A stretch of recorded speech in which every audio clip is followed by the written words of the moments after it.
क्या आप जानते हैं कि कुरान की वो वाहिद सूरत कौन सी है जो बस्मल्लाह के बगैर नाजिल हुई, और क्यों उसे मुनाफिकों को बेनकाब करने वाली सूरत कहा जाता है? आज हम बात करेंगे सूरत अल-तौबा की, ऐसी सूरत जो दिलों का हाल खोल देती है। सूरत अल-तौबा की फजीलत सूरत अल-तौबा कुरान मजीद की 9वीं सूरत है, जिसे सूरत बराअत भी कहा जाता है। यह सूरत हजरत के 9वें साल नाजिल हुई और उसमें ईमान, जहाद, अखलास और तौबा के अजीम इसबाक बयान किए गए हैं। सूरत अल-तौबा की अहम फजीलतें मुनाफिकीन को बेनकाब करने वाली सूरत। हजरत हजीफा फरमाते हैं, तुम उसे सूरत अल-तौबा कहते हो, हम उसे सूरत अल-फाज़ह कहते थे, क्योंकि उसने मुनाफिकीन के राज खोल दिए।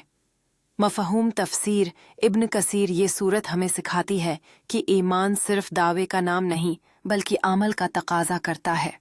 सच्ची तौबा का दरवाज़ा अल्लाह ताला फरमाते हैं, फिर अल्लाह ने उन पर मेहरबानी की ताकि वो तौबा करें।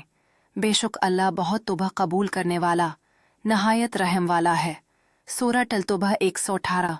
ये आयत उम्मीद का पैगाम है कि अगर बंदा सच्चे दिल से पलट आए तो अल्लाह ताली उसे कबूल फरमा लेता है। अल्लाह पर मुकम्मल भरोसा करीम हागर वो मन्ना मोड़ लें तो कह दीजिए, अल्लाह मुझे काफ़ी है, इसके सवा कोई माबूद नहीं। सूरत अल-तौबा 29। ये आयत हमें सिखाती है कि मुश्किलात में अल्लाह पर तौक्ल ही असल ताकत ही ऐसोर है।